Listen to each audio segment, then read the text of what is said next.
is the PCSRA Radio Network and the Blue Headshot TV. We now interrupt your regular scheduled programming for the following sports special. This copyrighted broadcast is presented by the authority of the National Association of Professional Racing Leagues Incorporated for the private use of our audience. Any reproduction or rebroadcast, retransmission or other dissemination or the use of this broadcast, descriptions or accounts of this show without the express written consent of the National Association of Professional Racing Leagues Incorporated is prohibited. On the PCSRA Sports Network from Learfield IMG College. Welcome to the PCSRA Paddock Pass Show. We're glad that you're here to start a new journey of the PCSRA as the chase for the 2021 championships begin. Welcome to the PCSRA Paddock Pass on the PCSRA Radio Network as we get ready to bring you all the racing for the 2021 season. Today's broadcast has been brought to you by Budweiser, Love's Travel Stops, iHeartMedia, The Oklahoman, Newcastle Casino, Devon Energy, Sonic Drive-Ins, and by the Oklahoma Highway Safety Office, where we encourage all of you fans that together we can end DUI. Now, for the greatest show on earth from today's episode of the PCSRA Paddock Pass from Yukon, Oklahoma, here's the voice of the PCSRA, Daniel Voiles. I'm so glad to finally have some peace and quiet, because why the heck not? There you go. And hello and good afternoon, and welcome to a freezing, chilly blizzard edition of PCSRA Paddock Pass Show. Daniel Voiles here in our amazing studios of amazingness. Welcome to a Tuesday edition of the PCSRA Paddock Pass Show. Hey, at least I like this little setup I have here, so... with, you know, my TV being there. Of course, Daryl's going to be here in the studio. Is going to ask me what on planets am I doing, but I'm doing the greatest show on Earth is what I'm doing, so, yeah. That's why I get paid the big bucks, and I get paid the awesome fame and awesomeness. What? See, there you go. Trying something new, okay? It's like my little studio niche. But anyway,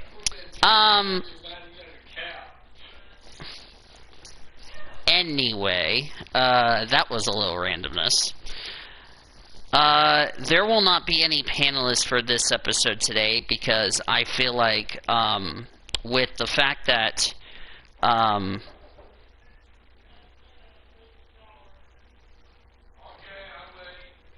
anyway, yeah, it's really a complicated system that I'm going to do. But anyway, there will not be any panelists. I'm going to go ahead and put out a note.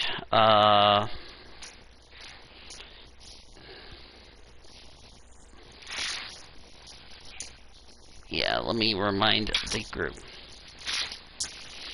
for today's episode. What? What? That's been my TV, dude. Wow. Alright. Alright, so, with that being said, this is actually the first show in Paddock Pass history that the temperatures are not above freezing. Oh no, it's way below freezing. According to my phone, I'm looking at Daytona for some reason, not sure why. It is 10 degrees above zero. Wind chill is like zero. So, yeah. 0 degrees, we have 50% chance of snow. The high's supposed to be 12 degrees. Tonight we're still going to be way below freezing. Tomorrow's supposed to be 19 for a high, so yeah. Anywho, so with that being said, I'm going to go right to the chase on the which server had, let me see which server, oh, here it is. There we go. So I'm going to go ahead and recap first the Clash. I didn't do this last week because CJ was asleep, so. And yeah. So let me close that up so that way you don't have to hear my roommate. So anyway. So, recapping the Clash, starting in the... Okay. So, recapping the Clash for the Cup Series at Daytona. Did not watch because I was actually trying to prepare for this winter storm. Like no other.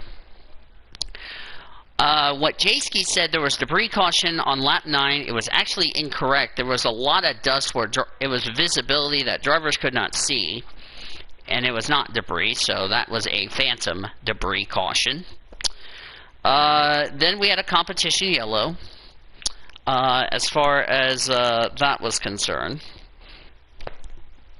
First actual incident, Cole Custer missed the front stretch chicane because he came to a complete stop, had, I think, a mechanical problem, which turned out to be a brake failure on his Haas Automation Ford Mustang. Other than that, and then Truex spun coming out of the bus stop and whacked the crap out of the safer barrier pretty hard, as far as that is concerned. Coming to the checker flag, Chase Elliott got into the front stretch chicane a little too hot. He gets into Ryan Blaney. Ryan Blaney spins out, hits the wall.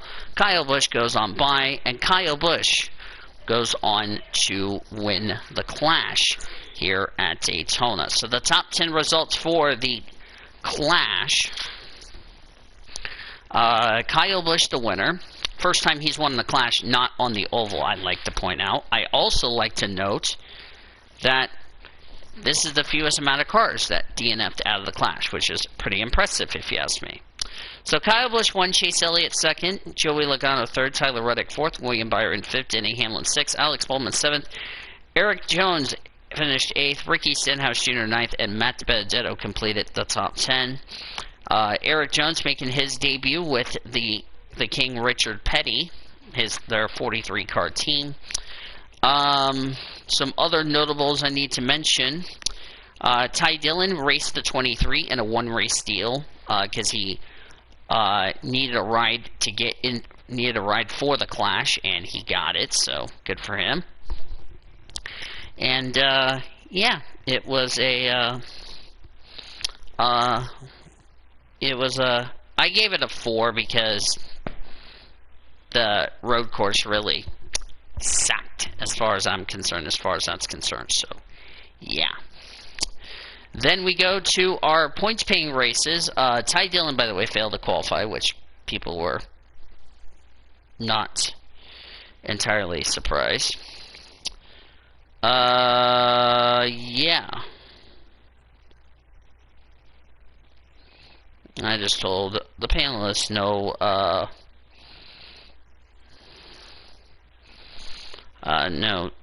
whatever. Anyway.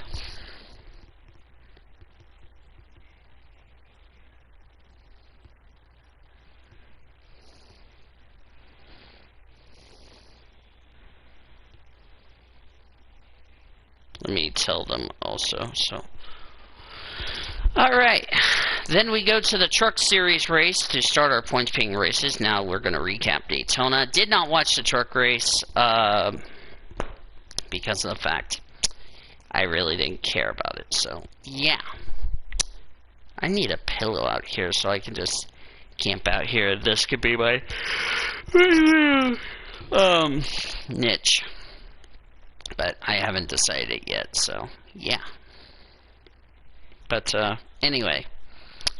Starting with the Truck Series race. After the green came out and the picks, were already locked in, as far as that's concerned.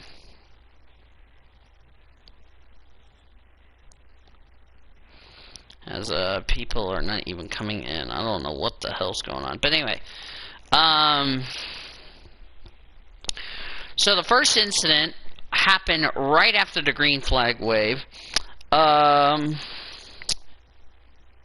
Tanner Gray apparently either missed a gear or had something electrical happen on his truck. Stacked everybody up. Gus Dean and James Busher got together, got in a collision in the incident. Fortunately, all three of them were out of the race, not even completing the first lap of the season. How gut-wrenching is that? Not even completing the opening lap. The race got back underway. The rest of Stage 1 was calm after that little start fiasco. That was won by Rafael Lazard in the 24, making his first start with GMS Racing. Then Derek Krause got into 3 incidents. First incident, he lost control of turn number 4, which he cut a tire down. He spun going in the 3, looked like a tire issue. The rest of Stage 2 was calm and clean. That way by John Hunter Nemechek. Excuse me, sorry for the yawn. Yeah, I'm kind of tired, so. Then Derek Krause got into another incident, this time with the 40 of Ryan Truex. Both drivers continued on, and then coming out of the tri-oval, Jordan Anderson got hooked by Austin Wayne Self. They collected Stuart Friesen in the 52. Then Sheldon Creed, Stuart Friesen, Tyler Ankrum, Todd Gillen, and the 33 of Canadian driver Jason White. And I'll tell you the reason why I said Canadian Jason White, and because there's like a driver that is called American Jason White. If you guys, when you guys do recapping for the Pit Stop Show, make sure you say Canadian Jason White for trucks and American for Xfinity. You know what I mean.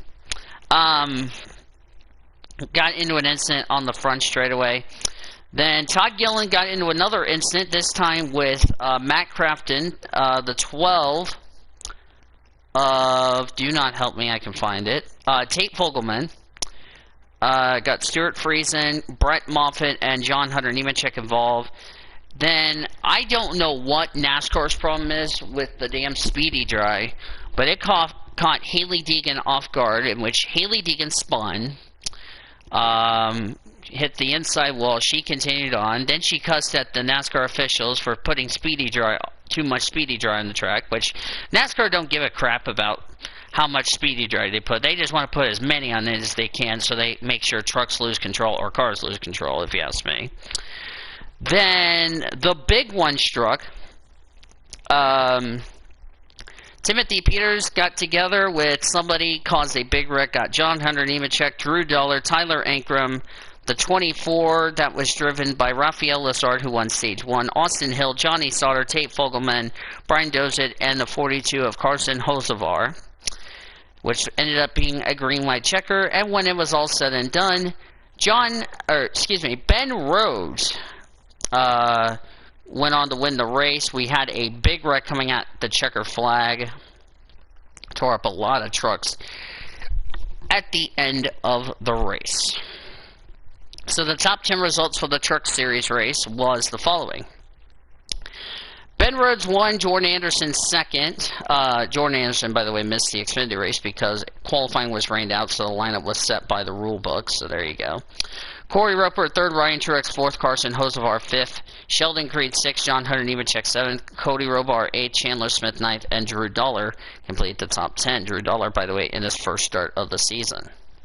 Then we go to the Xfinity Series race for the Beef It's What's for Dinner 300, which I think it's a stupid-ass name, if you ask me. Did not watch that either, which people are not happy with me not watching Trucks and Xfinity when I don't have any of those channels, and they threw a hypocrite monkey daughter. First incident of the Xfinity race, Alex LeBay got loose coming off turn number 4, and he spun out. Looked like a tire went down or something. I don't know how you lose control 4 laps into the race, but that's just typical incident if you ask me regarding that, as far as that is concerned. Give me a second, I need to put this in David's server, if I can find it. Oh, here it is. Oh, whoops, that's not what I want. Oh, I put it in here. Somebody said something. Okay. At least I put in the right server, so. Getting back to the Xfinity Series recap.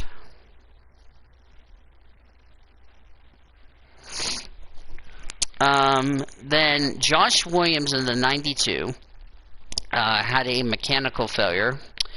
His car came to a stop, brought out a yellow flag, which a lot of people were not too happy about that. Not sure if it was a mechanical issue or not, but they got that car refired. He continued on.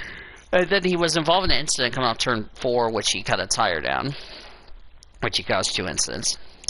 Stage 1 was won by Brandon Jones. As they were coming to complete Stage 2, which Brett Moffitt ended up winning Stage number 2, Brandon Jones got spun off the nose by somebody, entering the tri-oval just as Stage 2 came to an end. He comes back up across the track, goes into the wall, gets annihilated by Cody Ware in the 17. Alex LeBay and Myatt Snyder, who's making his first start in the 2 car as a full-time driver, got a piece of the incident. Brandon Jones, Cody Ware, and Alex LeBay all dropped out of the race. Myatt Snyder continued on. Then we had the first of many big wrecks. Incident with Michael Annette collected the 6 of Ryan Vargas, the 9 of Noah Gragson, Jeffrey Earnhardt, Chad Fincham, Ryan Sieg, Kyle Weatherman, Gray Golding, who's making his, by the way, his first start with Jimmy Means' team, and the 15 of Colby Howard. Some of them continued on, some of them did not because they did not meet minimum speed as far as that's concerned. Then the 90 car of Cesar Beccarilla, which I want to thank Elijah for helping me with the pronunciation, got together with Kyle Weatherman. I believe both of them continued on. Yep, they did. Okay. Then we had the big one. Contact between the 18 of Daniel Hemrick and the 54 of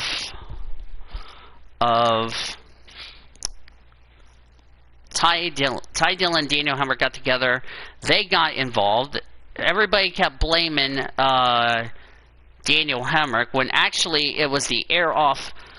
It was the air that was taken off the 54 car that spun. So NASCAR fans are at fault as far as that's concerned. They collected Riley Herbst, Justin Allgaier, the 11 of Justin Haley, Jeb Burton in the 10. I'm still not used to Ross Chastain not being in the 10 car. Brandon Brown, Timmy Hill, the 23 of American Jason White. Yes, the American Jason White. And the reason I say American is he used to race in the Truck Series back in the day. Chad Fincham, the 8 of Josh Berry, the 48 of Danny Bone, who made his first start of the year in Xfinity, Jeremy Clements, and the 61 of Robbie Lyons. Then NASCAR officials were screaming at the 61, telling him to stop on the track, which the 61 refused. Then the 61 car decided to want Pablo Montoya into the safety truck. NASCAR officials were so mad they called the 61 crew chief, driver, and spotter to the big red truck after the race, which is the Xfinity truck. Then Robbie Lyons complained to NASCAR that he didn't do anything wrong, which NASCAR told him they disagree. Then the final caution of the race was Landon Castle getting turned off by Jeb Burton, got Tommy Joe Martin involved. NASCAR got mad at Tommy Joe Martin for trying to ruin the grass and told him to get out of the car before he was called to the hauler, which Tommy Joe Martin threw a fit about. And NASCAR fans were not happy, and NASCAR was not happy with the fans. And at the end of the day, defending series champion Austin Cindric got the checker flag and won the Xfinity race. The top 10 results for the Xfinity Series was Austin Cindric, the winner, Brett Moffitt second, Harrison Burton third, Jeb Burton fourth, A.J. Allmendinger fifth, who's going full-time for the 16 car, Brandon Brown sixth, Myatt Snyder seventh, Brandon Devojic finished eighth, Daniel Hemrick ninth, and Jason White, who hasn't been in the race in a long time, came home in the 10th position. I believe his first top 10 ever in the Xfinity Series, if I'm not mistaken. Then we go to the Cup Series race for the Great American Race, the Daytona 500. We had some new faces making their full-time debuts and all that good stuff. Just as we got done doing the silent Dale Earnhardt lap number 3 tribute, Derek Cope blew a right front tire going into turn 3, did some pretty significant damage to his 15 car. He was done for the day in what would be his final Daytona 500. Then we had the big one, which everybody kept blaming Alex Bowman, which the NASCAR fans were at fault, and then complained about everything else. Bump draft gone wrong between the 48 of Alex Bowman and the 10 of Eric Almirola, both at fault, which NASCAR fans complained at me about that, and I all smacked them with a chainsaw. Eric Almirola goes into the wall with Alex Bowman. They collected the 77 of Jamie McMurray. Eric Jones, who's making his first start in the Petty 43. Also got Matt DiBenedetto, Daniel Hemrick, Chris Buescher, Ryan Blaney, William Byron, who that was his second car of the weekend. Ryan Newman, thank goodness he didn't flip this time around. We'll tell you later in a bit. Christopher Bell in the 20, not the way to start off your JGR tenure in the 20 car, but that's okay, still one race in. Kurt Busch, David Reagan in what would be his final Daytona 500. Anthony Alfredo making his Cup Series debut. Daniel Suarez in the 99 also got involved. As they were getting ready to clean up that wreck, the rains came and race was red flag for 5 hours, 40 minutes, and 29 seconds, which the NASCAR Pit Stop Show people, hi Cody Smart, which the NASCAR Pit Stop Show members of Elijah and Stapleton teased at me when I told them to postpone the damn race already, which everybody complained to me on Twitter, and then I smacked Stapleton and Elijah with a chainsaw. And then they threw a fit about a monkey and a gravy, and that's all how it goes. Yeah. When the race did get going, Clint Bowyer, by the way, was in the booth, not Clint Bowyer. Excuse me. Chase Briscoe, making his Stewart-Haas Racing debut and his Cup debut, got into an incident with Quinn Hoff. Hoff went in the wall. Chase Briscoe continued on. Stage 1 was completed. It was won by Denny Hamlin. Then a tire went down on Christopher Bell's car. He collected the 47 of Ricky Stenhouse Jr., got the 5 of Kyle Larson, who's making his Hendrick debut, and Jamie McMurray in the 77 as well. All 4 drivers continued on.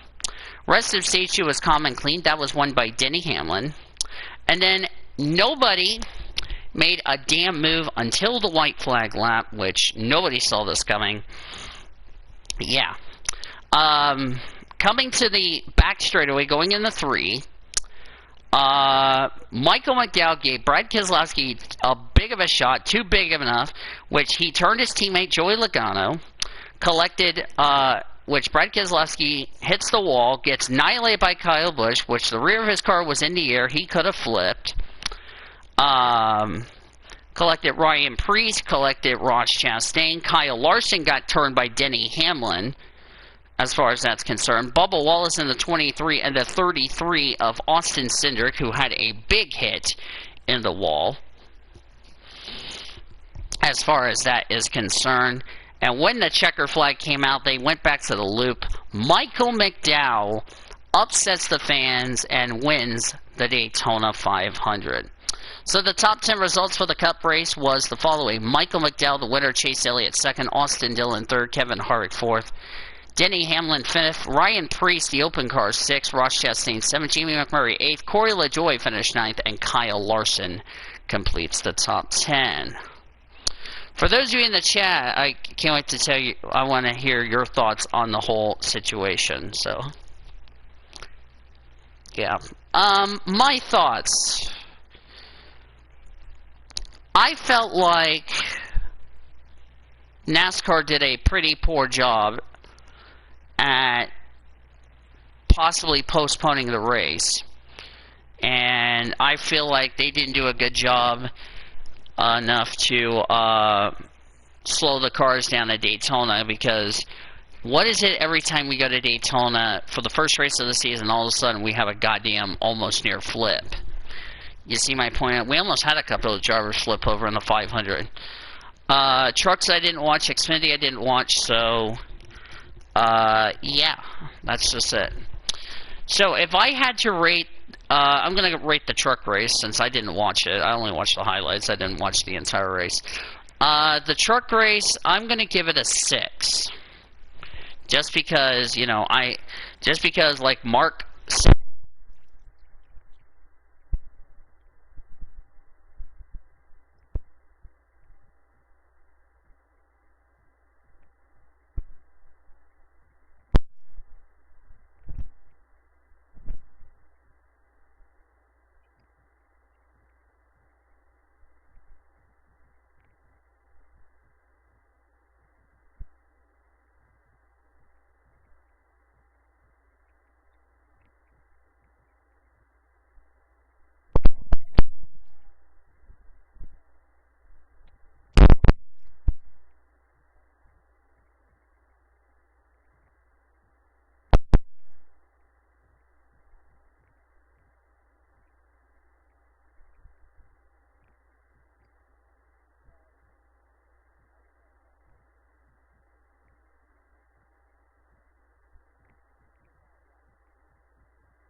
in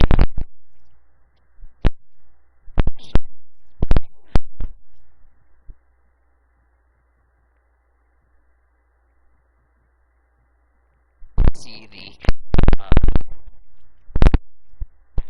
give me one second.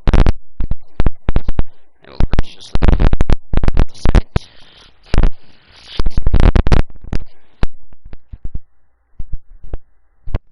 onward. It's fine. It's because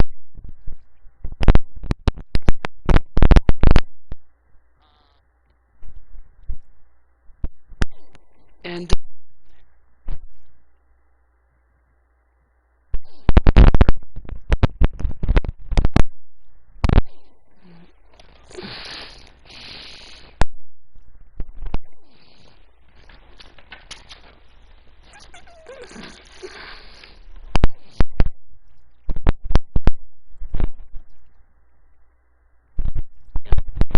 my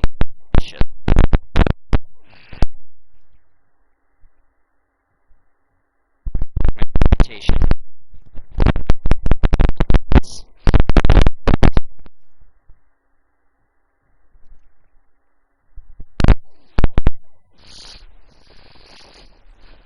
All right, give me.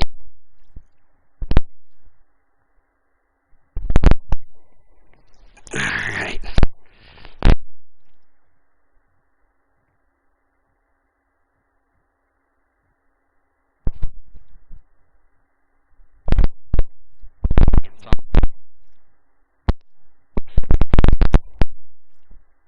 Basically,